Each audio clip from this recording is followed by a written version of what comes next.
Today, we observe one of the most agreeable creatures ever documented, the chronic yes-sayer, also known as the people pleaser, also known as the friend who organizes your birthday party, apologizes to the cake, and thanks everyone for the privilege. You know this creature. You might be this creature. If your calendar just twitched, stay with us. Watch closely. It is Tuesday afternoon. A colleague approaches our subject with that face. Though I need a favor face. He is moving house this weekend. He has a piano. He has stairs. And now, something remarkable happens. Watch her mouth. Her lips are clearly forming the word no. The N has already left the station. And yet the sound that comes out is, yes. Of course. I love carrying pianos. She has never carried a piano. She does not love it. Nobody loves it. Her calendar sees the new entry arrive and makes a sound science cannot explain. Something between a sigh and a whimper. It has no room. It has not had room since March. And our subject smiles, waves, and dies a little on the inside. If you felt that in your own chest just now, this documentary is about you.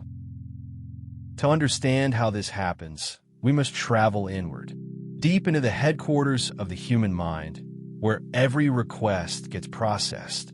Here is the yes department. 400 employees, espresso machines, confetti cannons. A yes gets approved before the question has even finished. And down this long hallway, past the archives, behind a door the size of a cathedral, we find the no department. One employee. His name is Gerald. Gerald has worked here for 31 years. Gerald has never processed a single request. The great door has never been opened. Not once. There's a plant. The plant is also afraid to say no, which is why it is still here, and also why it is dead. But wait. Someone new is in the hallway tonight. A calm little guy with a dread bun and a warm smile. Our old friend the empath from the party episode. He walks past the confetti, stops at the giant sealed door, and knocks softly. Gerald nearly falls off his chair. 31 years, and somebody finally knocked. Don't worry, says the empath through the keyhole. We're going to open this thing. Slowly. Together. Remember him. You'll be back. Now, the evidence. Because our subject knows she has a problem. She has watched the videos. She even bought the book about boundaries. The book is currently on loan to someone she could not say no to. And every morning in the shower, she delivers a TED Talk. Shampoo bottle in hand like a microphone. No. Powerful pause. No, that does not work for me. She gestures at the shower curtain.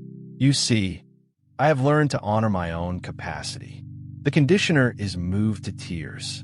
Standing ovation from the loofah. She steps out of that shower a new woman.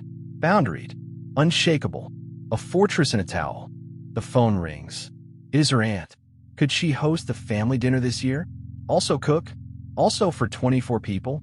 Also, some of them are vegan now. Watch the transformation. The TED speaker vanishes.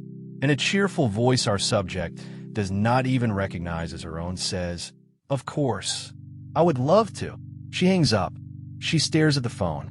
Somewhere deep inside, Gerald puts his head on his desk. Rehearsal, 10 out of 10. Live performance? We do not talk about the live performance. And here we have to slow down, because this is the part of the documentary where the funny music stops. Here is the truth about people pleasing that nobody puts on a motivational poster. It is not kindness. It looks like kindness. It is dressed as kindness. But underneath, it is fear wearing a kind mask. Fear of disappointing. Fear of conflict. Fear that if you ever stop being useful, people will stop staying. And nobody chooses this. It gets learned, usually young. Somewhere back there, a small version of you worked out that love felt conditional. That being easy, being helpful, being no trouble at all kept the peace and kept people close. So the little one made a deal. I will be convenient and you will not leave. It was a smart deal. It kept you safe. It worked, but you're still paying for it. Because every yes to someone else that is secretly a no to yourself costs something real.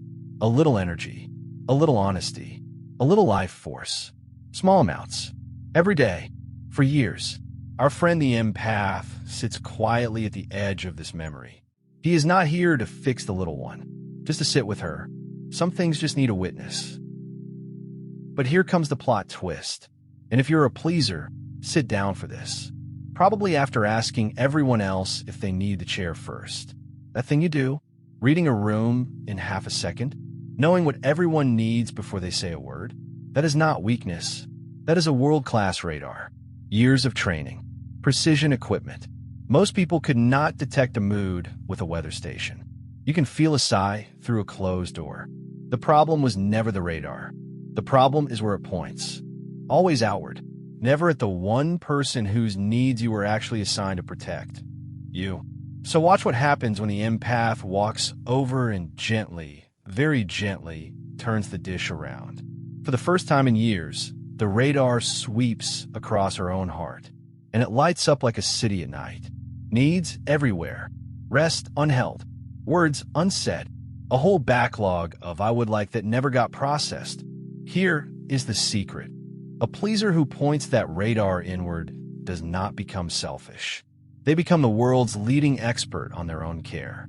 Same gift, new direction, self-care mastery from someone who already had the hardware installed. So how do you open a door that has been sealed for 31 years? Not with a battering ram, with a pause. Here is the tool, and it fits in any pocket, the sacred pause. 7 little words. Let me check and come back to you. That is it. You are not saying no. You are not saying yes. You are buying your soul 3 seconds of oxygen. And in those 3 seconds, Gerald finally gets a vote. Then, the training program. You do not start by saying no to your mother. That is advanced level. Black belt. Do not attempt. You start with the barista. Would you like to try our new caramel special? No, thank you. Did the coffee shop collapse? It did not. Is the barista devastated? She has already forgotten you exist. That is 1 repetition. Do 1 a day. The barista. The upsell. The quick question. That is never quick. And look at this. At the counter, the empath hands her subject a tiny gift box with 1 word on the lid. No, it is a complete sentence, he says. It does not need a reason, a lawyer, or a 12-slide presentation. It just needs your voice. 6 weeks later, look at this calendar. It has space in it. The calendar is not whimpering anymore. If you listen closely, it is humming. Our subject said no 4 times this month. The sky did not fall. 1 person got mildly annoyed and made a full recovery.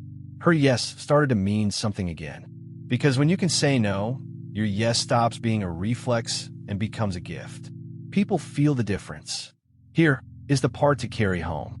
All those years of performing, of being easy, of earning your place, the people who truly matter never needed any of it. They were not staying for the convenience. They wanted you. Not your yes. Not your service. You. The show ran every night for an audience that had already decided to love the actor. You were never loved because you were convenient. And the right people do not leave when you get real. They come closer. If saying no still feels like a foreign language, this is what we practice at Chenzo Holistic Coaching. From head to heart. The link is below. And if a friend just said yes to something while watching this, you know exactly what to send them. The empath waves goodbye, and Gerald at last is busy.